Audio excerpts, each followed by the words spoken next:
ব্যবসায়ীদের ভয় দেখানো হচ্ছে, আমার বন্ধুদেরকে ভয় দেখানো হচ্ছে, হুমকি দেওয়া হচ্ছে, বিভিন্ন ধরনের অনৈতিক চাপ দেওয়া হচ্ছে এবং সঠিক সময় সেগুলো আপনার উপরে হামলা করছে।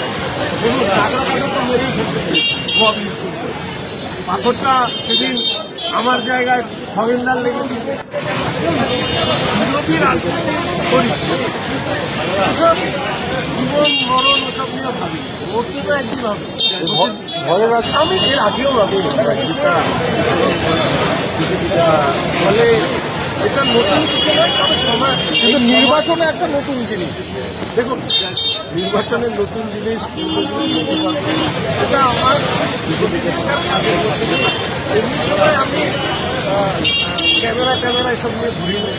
এখন আপনারা নির্বাচনের সময় আমাদেরও ব্যাগ আপনারা দেখতে পাচ্ছেন, সবাই জানে আমি সকালবেলা এক কথায় সকলের হাতে গীতা বই তুলে দিচ্ছেন, সকলে পড়াশোনা সকালে করুক এবং গীতার মর্মার্থ সারা সেটা অনুবাদন করে এই যে পশ্চিমবঙ্গের অস্তিত্ব আছে সংকটে সেটা উপলব্ধি। এটা কোনো রাজনীতির বিষয় না।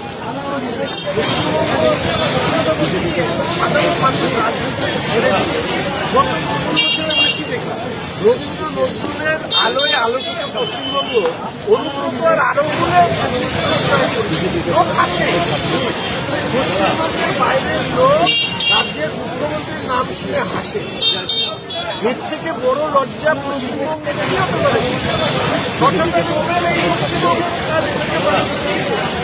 এই পশ্চিমবঙ্গ কি না দিয়েছে? রামকৃষ্ণ, সারদামণি, স্বামী বিবেকানন্দ, চৈতন্য,